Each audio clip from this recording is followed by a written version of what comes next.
Ahora ya nos va a acompañar desde México la doctora Fernanda Espinosa de los Monteros, que nos va a hablar de lesiones del nervio radial. Doctora Fernanda, muy buenos días.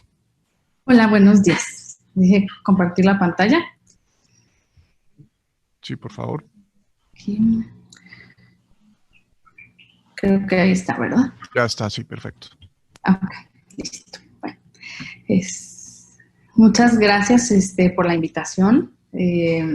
Me tocó a mí hablar un poco de lesiones del nervio radial, una patología que es altamente presentada en nuestra práctica diaria, yo creo. Como recordatorio de anatomía, bueno, pues el nervio radial es uno de los nervios más importantes de la extremidad. Su función principal, pues, es la extensión tanto del codo como de la muñeca, de los dedos y el pulgar. Ahí tiene hasta 16,000 fibras mielínicas y proviene del cordón posterior, que tiene contribuciones de casi todas las raíces, en su mayor parte, pues, de C7 y C8.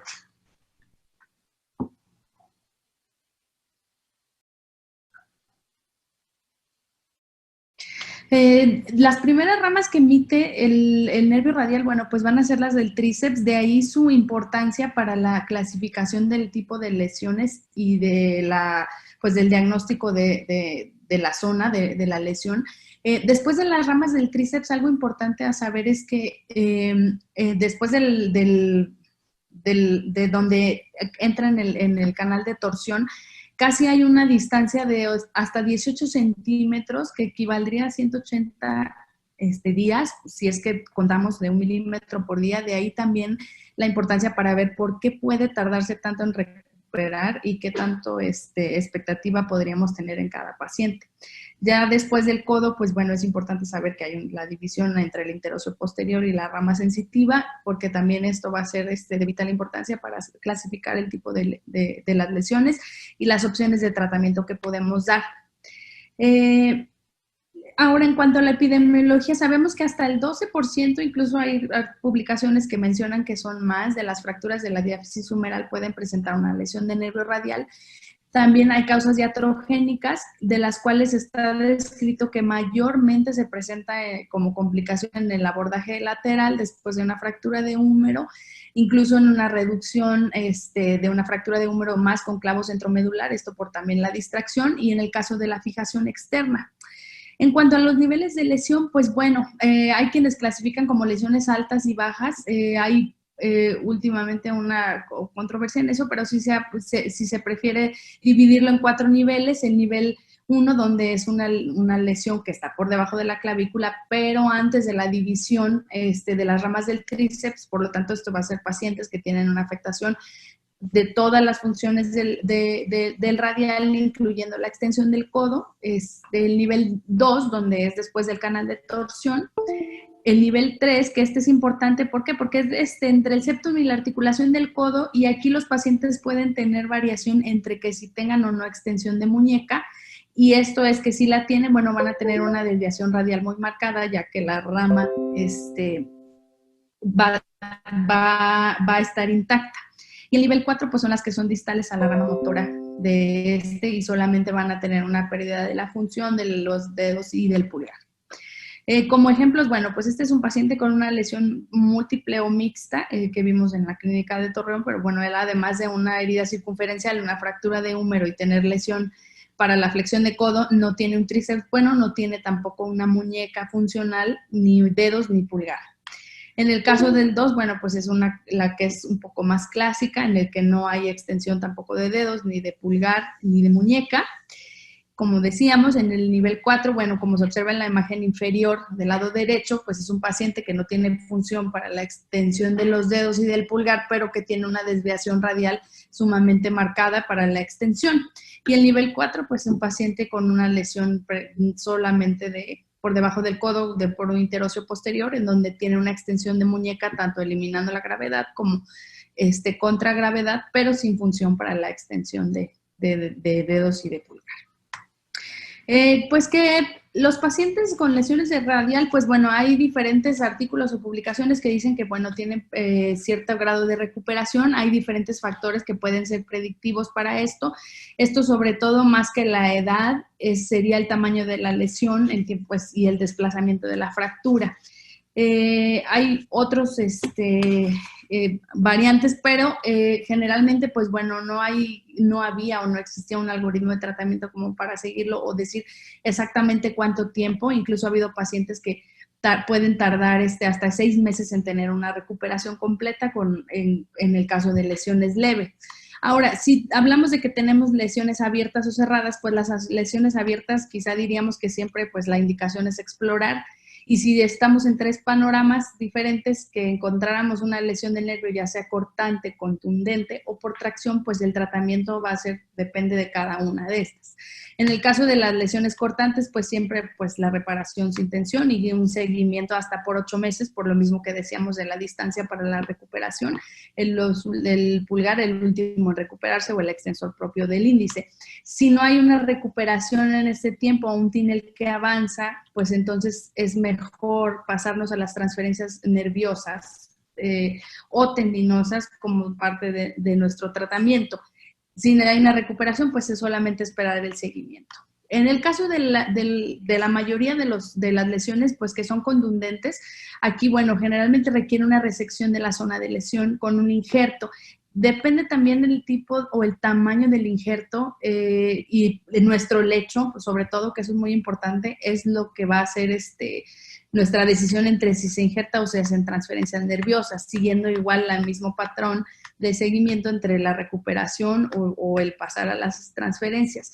En este caso, por ejemplo, si no hay una recuperación, igual que en el caso de las lesiones por tracción, que se puede observar de 3 a 4 meses, y si el paciente empieza con una recuperación de la muñeca, pueden pasar hasta 2 meses para que recupere otra vez. Podemos basarnos en los estudios de conducción que nos muestren unidades motoras de reinervación para ver si se espera o si se pasa directamente a realizar una transferencia nerviosa y que nos hable de una lesión que sea más compleja o que haya sido mixta y que no vaya a presentar una recuperación.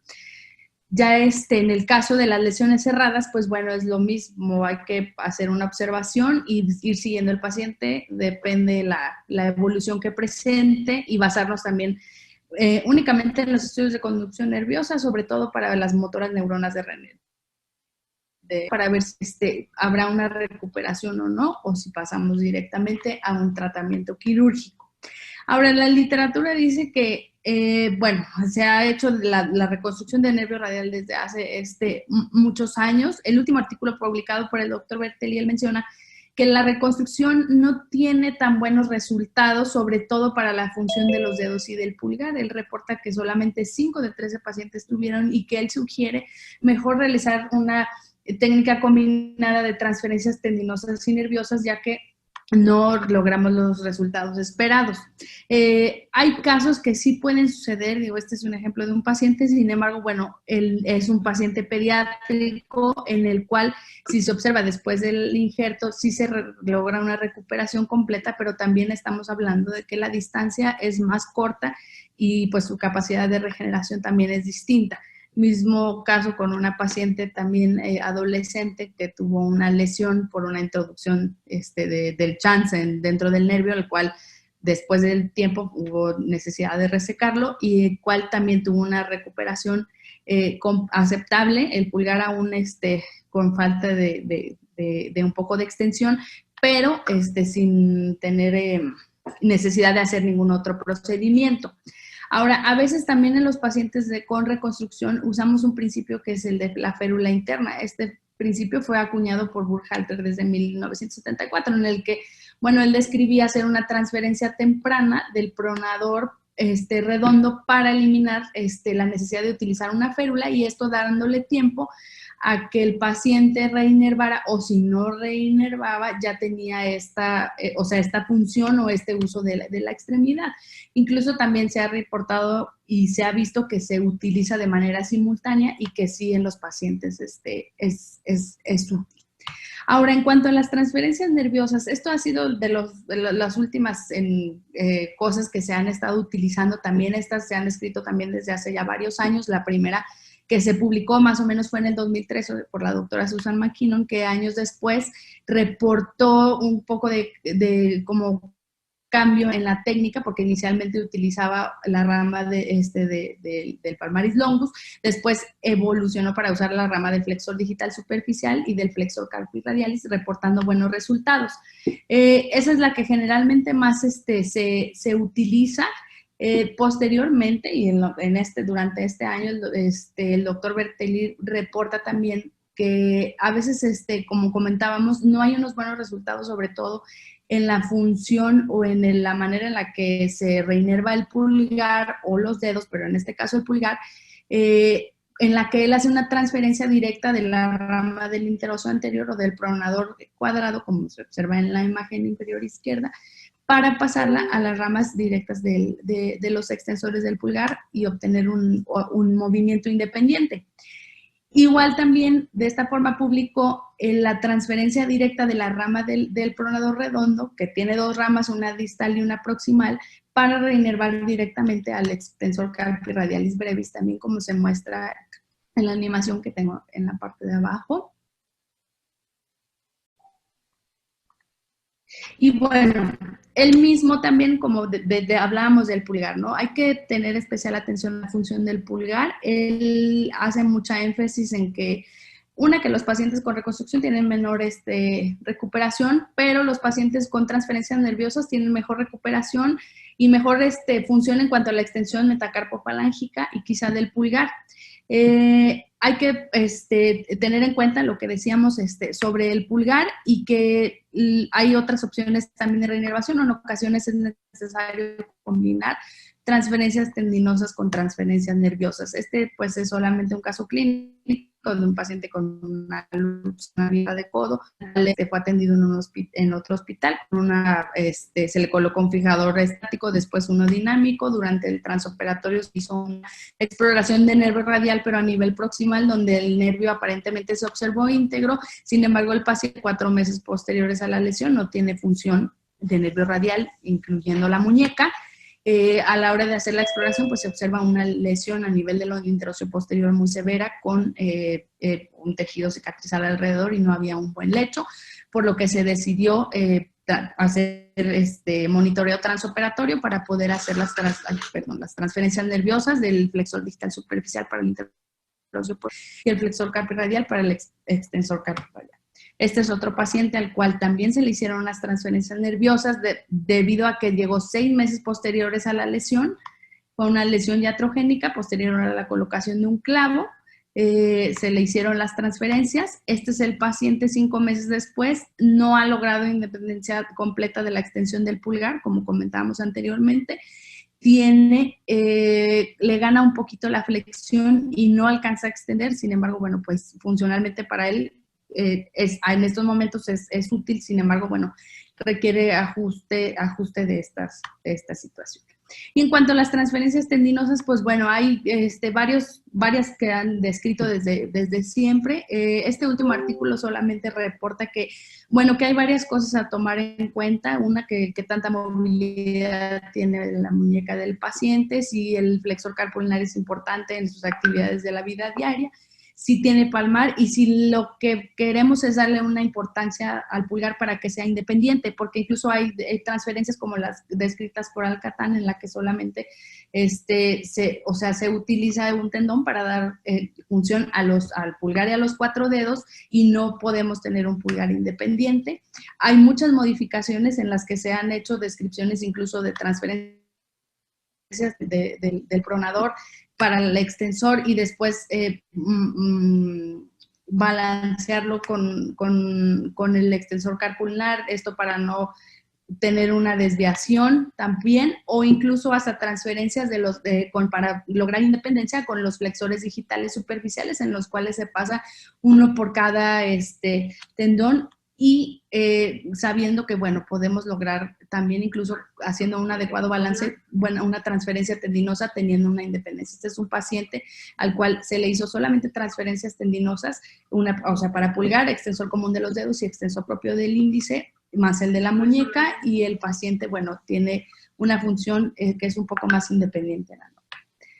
La diferencia de esto, bueno, pues es que las transferencias tendinosas nunca va a ser el movimiento tan y sistematizado, tan buen movimiento o tan casi cercano a lo normal como con las transferencias tendinosas. Sin embargo, bueno, pues es una opción que siempre debemos tener en cuenta. A recordar que cada paciente pues tiene un nivel de lesión distinto, que cada tratamiento es individualizado y que es necesario la combinación de técnicas y el uso de férula interna para mejorar los resultados de los pacientes con este tipo de lesiones. Muchas gracias. Bueno, doctora Fernanda, muchísimas gracias. Vamos a pasar ahora a hacer la parte de preguntas. Tenemos varias preguntas de los asistentes, entonces les pido por favor a todos los conferencistas que abran sus cámaras para poder hacer la parte de la discusión. Primera pregunta tenemos aquí para el doctor Vicari y el doctor Reynoso. A ver qué opinan respecto a, según los hallazgos anatómicos, si es necesario hacer una disección amplia del tríceps y de su fascículo, y qué opinan sobre esto con respecto a la liberación endoscópica.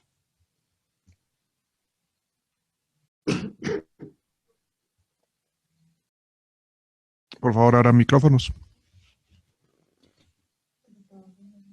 Primero el doctor Vicari, ¿no? Por favor.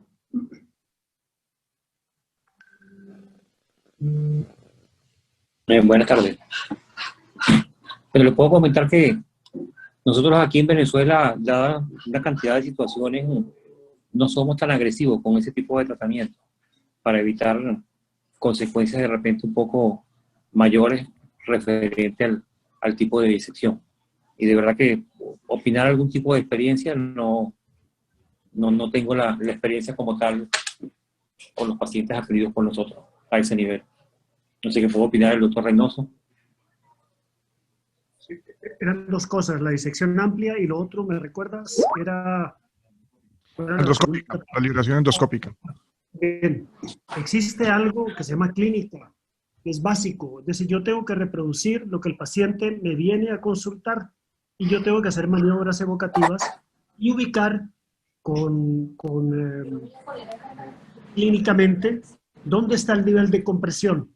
Nos podemos ayudar con los estudios electrofisiológicos a nivel del cubital para localizar el sitio de la lesión. Es decir, no tenemos que abrir desde acá hasta acá y explorar cada uno de los sitios porque sería una cirugía demasiado agresiva, como dice el doctor Vicari, totalmente. La clínica está por encima para localizar el punto y con ayuda de electrofisiología. Ahora, la tendencia a operar un problema tan complejo como es la compresión cubital en codo, por una incisión así de chiquitita, a mí me parece ridículo, en serio, ridículo. Estás dejando una cantidad de cosas, no vas a poder ver una cantidad de causas, tu visión va a ser muy parcial, como te digo, si tú metes el dedo por una incisión chiquita, abres el tríceps, haces una incisión chiquita, metes el dedo, vas a encontrar una arcada y vas a decir, oh, la arcada de Struders, ¿no? Entonces, es lo que te digo, la clínica te lleva a lo que tú tienes que hacer y generalmente todo se resuelve con una incisión próximo distal al canal muy pequeña, alrededor de unos 8 centímetros más o menos, o 9, ¿no?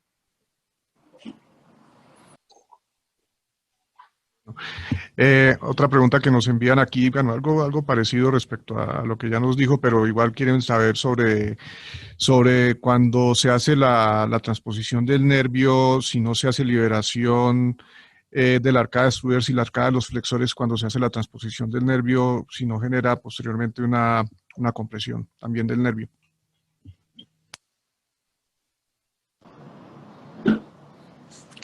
Creo que en la exposición, ahora en la exposición hice mención al sector intermuscular medial, que normalmente él no produce compresión, pero cuando se hace la transposición o se subluja el nervio, es un punto fijo de compresión del nervio cubital.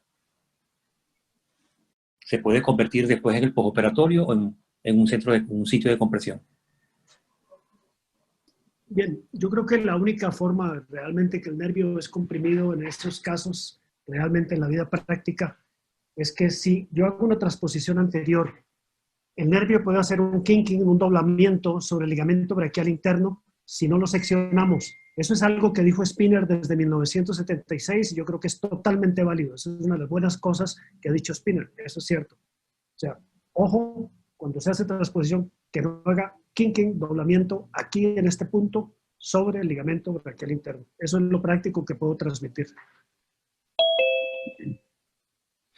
Otra pregunta para el doctor Reynoso. Se quiere saber si ha encontrado alguna relación en sus pacientes entre la actividad laboral y el trofismo del ligamento braquial interno. Por supuesto. Es decir, ahora que están tan en boga las rutinas heroicas pues, de fortalecimiento, pues tenemos una gran cantidad de pacientes que vienen con una hipertrofia de la porción medial del tríceps, causando trauma acumulativo, como mostré en uno de los casos clínicos. Era básicamente un fisioculturista. De tanto hacer flexo-extensión, engordas esto y el nervio tiene una capacidad limitada para defenderse de la compresión y bueno, pues lo terminas enfermando, ¿no? Las personas que se apoyan repetitivamente sobre el canal, también oficinistas, pues tienen un problema causado pues por su trabajo. Esas son las dos principales causas que yo he encontrado para responder esta pregunta. Pero también quieren saber sobre cuándo indican ustedes complementar con una decompresión del nervio cubital, hacer una transferencia del nervio interóseo anterior a la rama motora del cubital. ¿Les gusta hacerla normalmente? Está muy claro que si yo tengo una lesión cubital clara, voy a tener una distancia larguísima para llegar a los intrínsecos de la mano. Rutinariamente hacemos una transposición del interóseo anterior a la rama motora, exclusivamente a la rama motora del nervio cubital. Eso tú puedes saber dónde está la rama motora, eso ya lo ha dicho Mackinnon, es agarrar el libro de Mackinnon y ya te das cuenta dónde está. Pero sí, le recomendaría muchísimo intentar hacer disecciones en cadáver para familiarizarse con el concepto y con el área, para no equivocarse. Si tú se la pegas a la sensitiva, pues ya gastaste un recurso, ¿no? Entonces, el nervio cubital tiene clarísimo dos ramas, una es motora y la otra es sensitiva a este nivel, y el nervio interóseo posterior lo puedes desdoblar así, facilito, y lo llegas por término terminal o término lateral, según lo que tú requieras, y reinervas los intrínsecos. Está destinado para hacer eso. Término lateral se llama babysitter, que básicamente es mantiene las placas motoras funcionantes hasta que llegue la reparación. Son 800 fibras nerviosas contra 1200 que tiene esa rama motora del cubital, o sea que más o menos el cross-matching es bueno.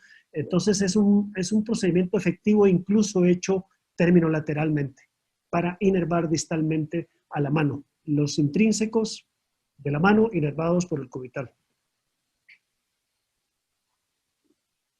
Ahora, Fernanda, una pregunta respecto a los pacientes con parálisis radial. Bueno, tenemos dos preguntas para usted. Primera, ¿usted de pronto en su experiencia cree que es mejor para los pacientes en cuanto a resultados definitivos hacer transferencias nerviosas frente a las transferencias tendinosas?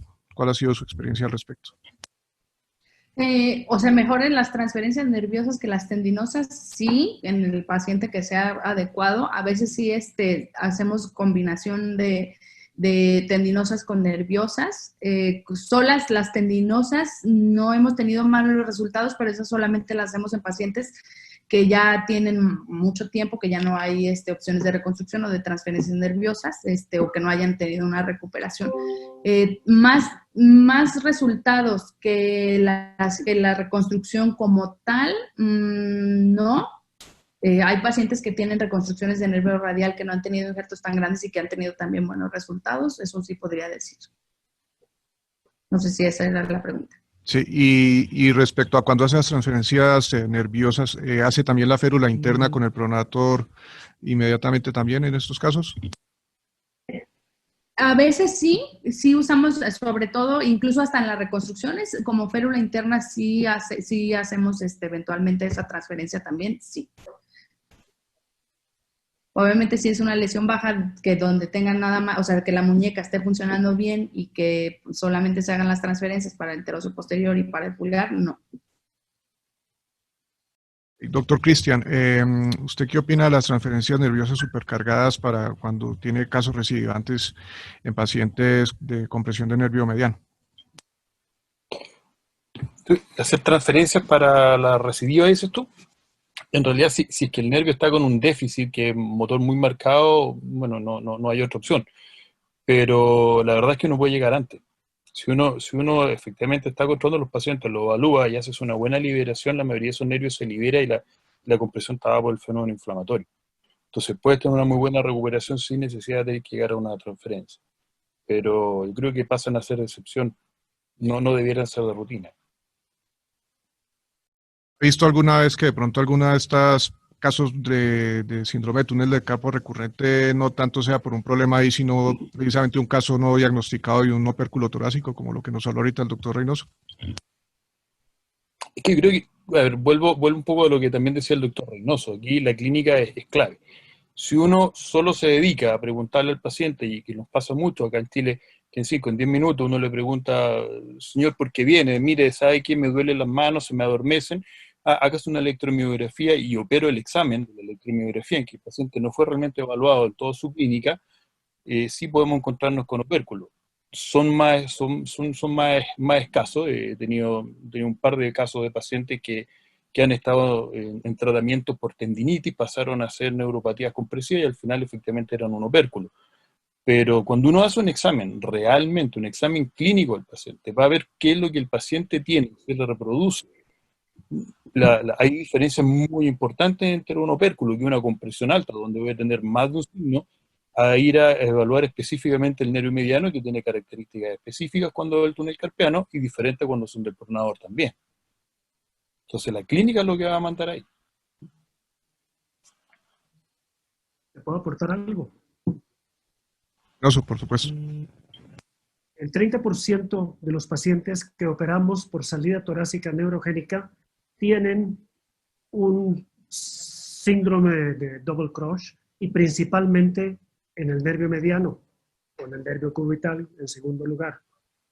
Y la mayor parte de ellos, la mitad de ellos, de esos que vienen con el double crush y vienen ya operados, son operados múltiples veces. Entonces, por supuesto que hay que tenerlo en cuenta, sí, por supuesto. Por eso te decía que si uno lo evalúa y va a buscar el detalle, en las recurrencias hay que tenerlo presente, como dice el doctor. Hay que ir a buscar que si el diagnóstico de la primera cirugía de túnel carpiano fue preciso, si tenía un atrapamiento más alto, a lo mejor tenía un síndrome pronador que no lo vimos, o efectivamente un opérculo. Pero siendo más extraño, no hay que olvidar que existe. Muchos de ellos a lo mejor mejoran con una buena terapia, no necesariamente con una cirugía. Ok.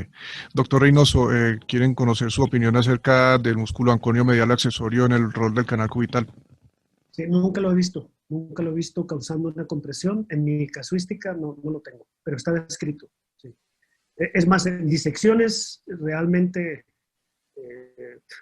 puedo decirte que no lo he encontrado, ¿no? Entonces no creo que sea una patología muy frecuente, en serio. ¿Qué recomienda para la reconstrucción del canal luego de hacer la liberación del nervio cubital? Mira, yo tengo la tendencia en este momento, primero que todo, yo respeto la fisiología del nervio dentro del canal.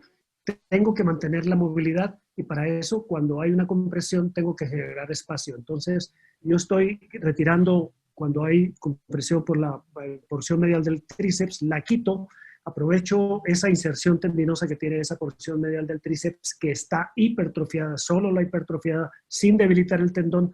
Eso me sirve para reconstruir el ligamento y dar continencia para el nervio. Y puedo dejar el nervio, cada vez lo estoy dejando más, contrario a lo que la literatura dice. Yo si tengo un buen lecho, dejo y respeto la fisiología del nervio, lo dejo en su canal. Ahora, otra cosa es cuando no hay buen lecho. Cuando no hay buen lecho, la única opción que tienes es transponerlo, hacer una transposición anterior. Y en mi opinión, la mejor transposición anterior en una paciente que tenga panículo que no sea un flaco o una flaca, pues la mejor transposición es subcutánea con colgajos fasiograsos.